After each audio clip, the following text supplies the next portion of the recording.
Hey, Dustin, right in front of you here, man. Obviously disappointing with the outcome tonight, but now that you've had a little time to reflect on what happened in there, can you just give us, some more thoughts aside from what you said in the cage? The guy's good, man. He's a world champ. Maybe I could have done more. Hindsight's 2020. I was very prepared for this fight, to fight 25 minutes. He did exactly what I thought he was going to do. Maybe, of course I'm going to beat myself up, and I'm the only one who has to deal with this, me and my family. But I'm just wondering if maybe against the fence when I got underhooks, if I could have tried a little bit harder to get off the fence, maybe. But that's just questions that I'm going to have to live with for the rest of my life. I thought for sure he was winning the rounds, obviously, taking me down and dominating, but I felt like he was squeezing hard. We were getting slicker. I felt like he was getting a little weaker. Coming into this fight, I thought later in the third, fourth, and fifth were going to be my rounds.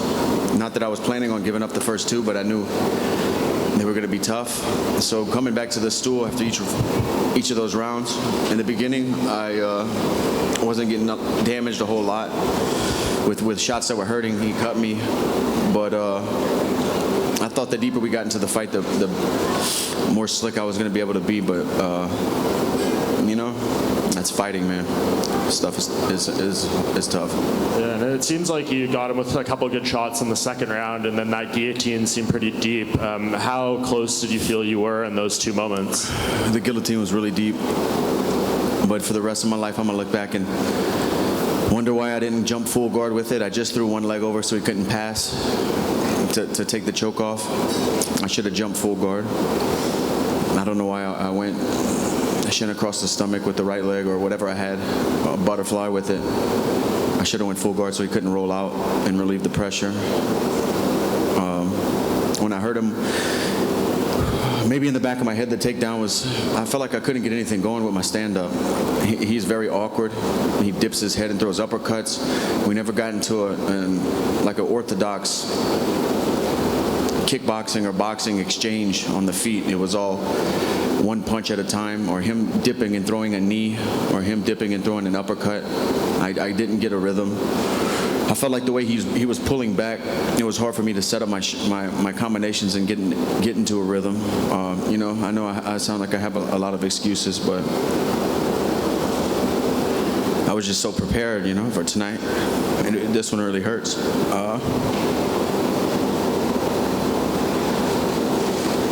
I know it's probably not what's on the top of your mind right now, but Khabib did say after the fight he was going to donate to your charity. And then I don't know if you heard Dana when you're in the back there, he said he's going to match whatever Khabib contributes. What does that mean to you?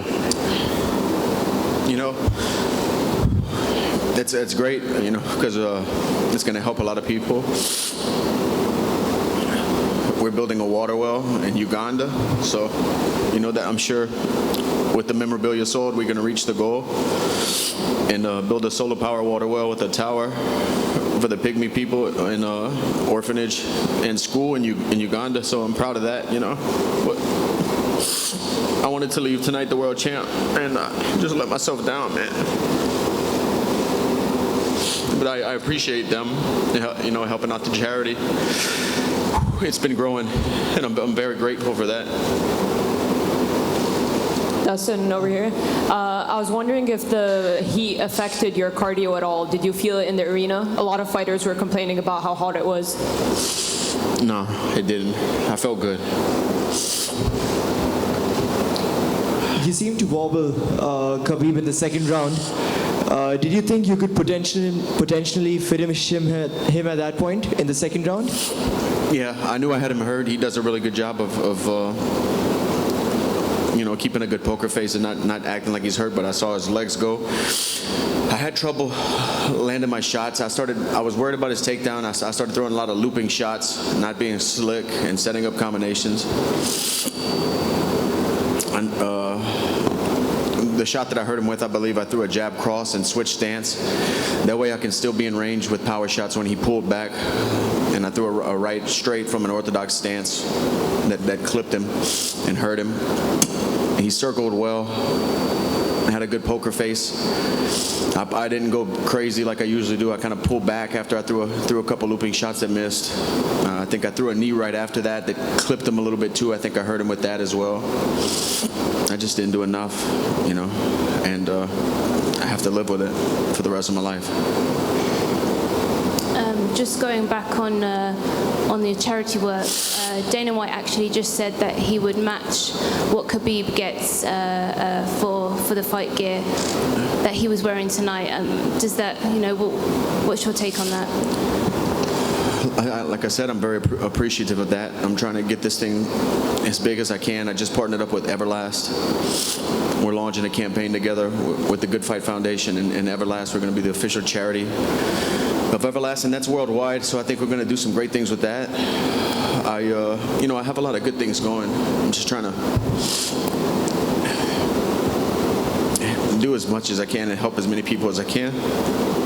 You know, with these fights, I built a pretty good life for me and my family through this, and I'm just trying to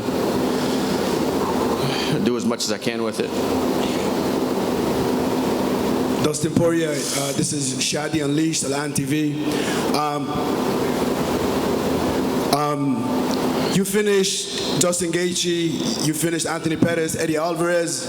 I'll tell you a bad motherfucker. Do you think you'd be interested in fighting next, Masvidal versus Nate Diaz? If I'd be what? Would you be interested in fighting next, Masvidal and Nate Diaz? It's the BMF belt, so you're a BMF, so. George is a buddy of mine. I don't sell out like fucking Colby Covington and talk bad about people who I roll with. No, George is a buddy of mine. I won't fight him. He's a training partner. He's a good guy. If anything, I'll go out to Florida and help him for that fight. Hi, to your left, Alex Cornwell from Reuters. Once you, I guess, take some time off down the road, what happens next in your career? Man, it's tough to say right now. You know, this was my 41st fight tonight. I'm only 30 years old. I've just been through so much in my fighting career. It's like, I don't know what's next, you know? I thought, honestly, the last 10 weeks of training camp and preparing for this fight, I thought the stars were aligning, and I thought this was my night, you know? I thought this was like destiny, but I don't want to just keep crying up here in front of you guys, man, but this just means a lot to me. And, you know, to have a performance like that, and in the moment I was just waiting for each round. I thought I was going to start pulling away and start outpacing him later on in the fight, but he's just so, his balance and his weight distribution against the fence, and then when he's on top, it's so strong. Physically, he didn't feel overwhelming. I've fought guys that are stronger than him, but skill-wise and balance-wise, he felt really good. I just really thought tonight I was gonna fly back home to the United States, undisputed world champ. So this really hurts, but I'm gonna go back home and talk to my wife. You know, like I said, I have a lot of tread left on the tires. I felt good out there tonight. I felt good this whole training camp. I'm not fighting just to fight. You know, I've been fighting to be the world champ. So these opportunities don't come that often. I just need to go back home and think about what could be next for me. Dustin is all about MMA from Brazil. I just want to say you are a very young guy. You have a long career in the future. I just want to say you fight very well tonight. It was unbelievable to see how you fight. So keep your head and go ahead. You are a very good fighter. You are a very good fighter. Just go home, rest a little bit. God have a good future for you in the UFC. Don't worry. Thank you, man. I'm familiar with adversity. It's just I have to live the rest of my life asking myself if I could have done more, if I could have maybe escaped some of those takedowns, if I could have pushed harder when I had my underhooks against the fence. Those are the questions that'll haunt me.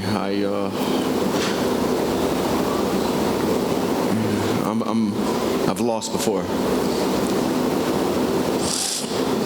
Hello, Dustin.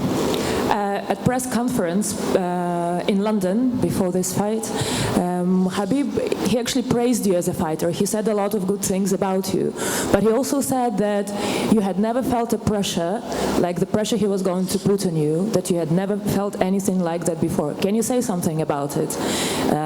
What is that like, Khabib's pressure? It's tough, like I said, he didn't feel overwhelmingly strong, but he felt very intelligent with his balance, with his decisions. When he would regrip or trip me along the fence, he's just very skilled grappler with good hips. His pressure felt high level. Dustin, just reflect on this week. Coming in, it was dubbed as enemy territory, but in the cage right after the fight, the crowd, the way they cheered you. Just tell me, I know it's not what you probably think about now, but when you reflect back, I'm sure you'll appreciate kind of the crowd and how they received you and the respect they've shown you. Yeah, I want to apologize to anybody who I offended by saying I was coming into enemy territory. It was the complete opposite. This is the smoothest, most welcoming fight week I've ever had in my career. And I fought cities all over, different countries. And Abu Dhabi was amazing. The people were great. Everywhere I went, the service was great. It was one of the best, which added to me thinking that it was all coming together tonight. It was the best week I've had in preparing for a fight, the best weight cut, I have no excuses. Khabib is a world champ.